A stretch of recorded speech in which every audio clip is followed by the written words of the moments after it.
to become even more sweeter than before, Panginoon.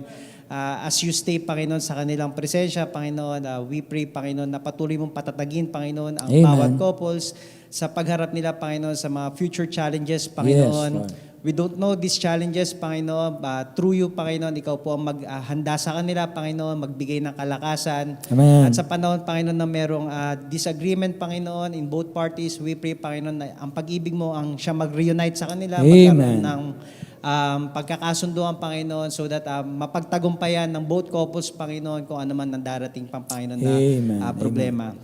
We pray, Panginoon, na patuloy mo silang gamitin sa ministries ng church, sa mga kabataan, sa child, sa CDM, Panginoon, and other ministry na pwede magampanan ng bawat families. Amen. And we pray, Panginoon, na ikaw ang mag-uplift ng kanilang kalusugan sa kanilang mga anak.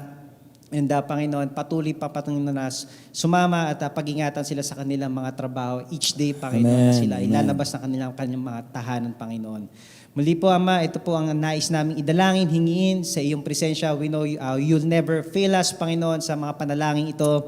Nais namin itaas ito sa pangalan ni Jesus, ang aming Panginoon, tagapagligtas. Amen! Amen! Palakpakan po natin ang ating mga kapatid na tumanggap ng blessing sa Panginoon. Amen! Marami pang mga taon na mapalad at naluluwalhati ang Diyos ang ibigay sa inyo. Amen. So, salamat po sa Panginoon. Alam niyo, kanina, may binanggit sa akin si Pastor Eloy dahil may binati ko siya ng kanina pagkatapos namin kumain. Nabanggit niya sa akin, sila Pastor Jaco ay ngayon pa lang nag-iipon na ng 10,000 a week dahil gusto nilang sumama sa Catanduanes, Mahal Ka ng Diyos. Ano ba yung balak nilang sumama lahat? As much as possible, kung ilan yung makakasama, as many as possible. Kaya nag-iipon na sila. Ano? Kaya tayo man, mag-ipon din tayo para makasama. At yung mga kapatid natin, talagang nagbabalak sumama, talagang makipag-ipon, mag-iunti-unti na tayo. Pero of course, tayo, may iba tayong pinaghahandaan pa. Mayroon tayong anniversary, mayroon pa tayong fires of evangelism. No? Napaghahandaan. Pagkatapos po nito, ng ating anniversary, mayroon tayong September, October to prepare pa para sa ating fires of evangelism. At we are praying na mapuno natin itong lugar na ito, and now we open yung ating invitasyon sa mga kapatid natin, hindi lang sa mga pastor, sa mga workers, pati sa mga miyembro, na they can come. Siyempre, unang-una tayo. Kayo ay unang-una welcome na naririto. You support the conference. So lahat po tayo ay handang magpalakasan dahil ngayon kabi-kabila ang nangyayari sa mga simbahan. Kabi-kabila. Yung iba ay hindi nyo alam, pero kabi-kabila ang nangyayari sa mga simbahan. At hindi po maganda ang nangyayari. Bagamat sa kabila ng mga pangyayaring hindi maganda, alam natin pwede ng Diyos gawin ang maganda sa mga hindi magagandang pangyayari. Because God is on the throne. God is in control. Lalo na kung i-handle natin ng tama, anumang hindi maganda. Parang gabi at saka umaga, hindi lang puro liwanag ang buhay, meron din dilim. Pero niloob ng Panginoon na may dilim at may liwanag. Ngayon, paano mo i-handle ang dilim? Paano mo i-handle ang liwanag? So pagka madilim, paano ka kikilos? Paano mo haharapin ang dilim? Kaya natutunan ng taong umimbento ng kandila. Kaya naimbento ng tao ang kuryente para paano harapin ang dilim. Hindi tayo pipilayan ng dilim. Ang dilim ay lalong magiging maganda. Magagamit natin ang maganda. Kaya kapag kagabi, doon magandang maglagay ng mga iba't ibang klaseng ilaw. Nagiging maganda yung background, dark.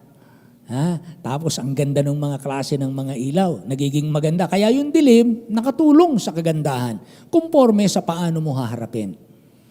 Ang dilim, ang gabi, panahon para magpahinga. Di ba? Ang umaga, panahon para magtrabaho. Paano mo haharapin? Kaya ang buhay, anuman ang karanasan natin, ang tinuturo lang ng Panginoon, tinuturoan ko kayo ng strategy, ng technique, hinuhubog ko sa inyo yung skill Tinuturuan ko kayo ng skill ng buhay, paano hinaharap ang dilim, paano hinaharap ang liwanag. Paano hinaharap ang tag-araw, tag-init, paano hinaharap ang tag-ulan. Diba?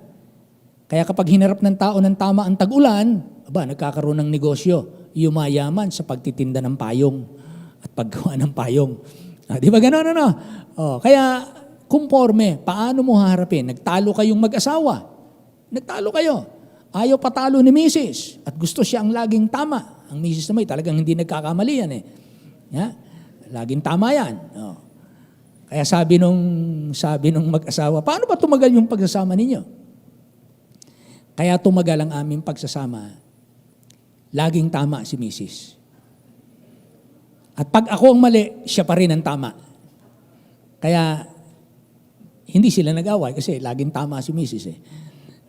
Ganon. Sabi nung mag-asawa. So ganun lang po. Ang buhay natin, paano natin inaharap. So yung kanilang panalangin nung mag-asawa na habang tumatagal kami mag-asawa, lalong tumatamis ang pagsasama, it's up to you. No, meron tayong prinsipyo, if it is going to be, it's up to me. Ay anong gagawin ninyo para lalong tumamis yan? Hindi naman yan basta tatamis ng tatamis. Kinakailangan, may gagawin kayo para lalong maging matamis yung samahan ninyo. Kung gusto nyong maging lalong loving, lalong caring, lalong committed sa isa't isa, pareho kayong may gagawin. Iaambag. Pagtutulungan ninyo ang inyong relasyon para lalong maging masaya, matatag, matagumpay, matamis, mabunga, ano pa? Ano pa pwedeng idagdag? Mapayapa, ano pa? Sa mag-asawa yon, ganun din sa lahat ng relasyon. Meron tayong gagawin. At kaya naman tayo tinuturuan ng salita ng Diyos para alam natin kung anong dapat nating ugalin. Huwag lang kayong lalabas sa Christ-likeness. Andun po lagi, pagka nalilis tayo, balik lang tayo doon dahil naroon ang talagang direksyon ng buhay. Amen?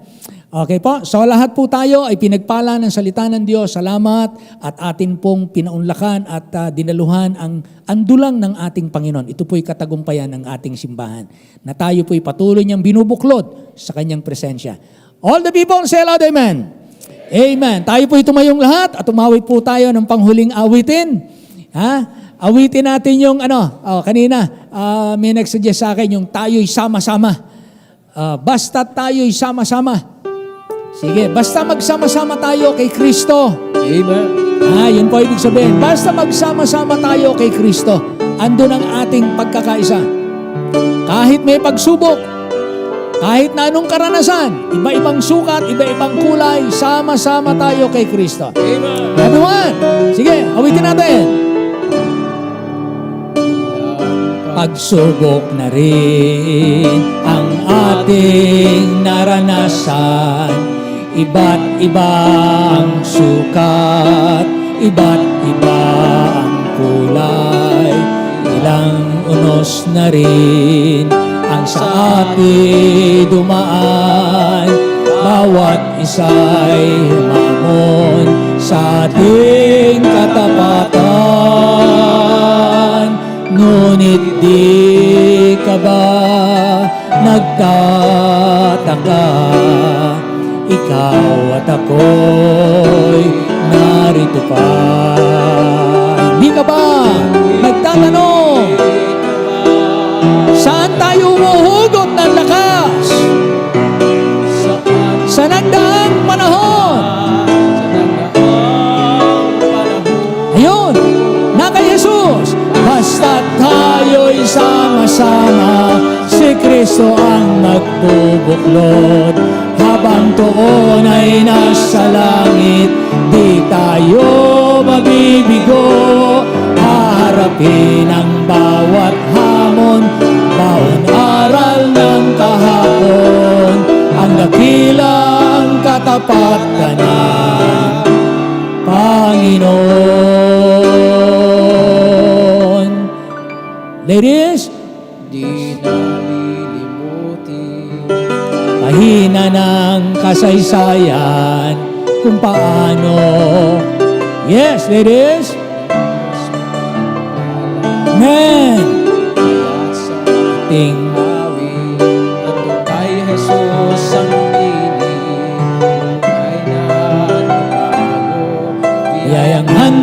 ni Kristo lahat, ngunit di ka ba nagtataka?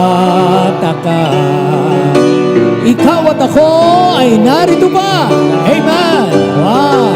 Praise God. Hindi ka ba nagtatanong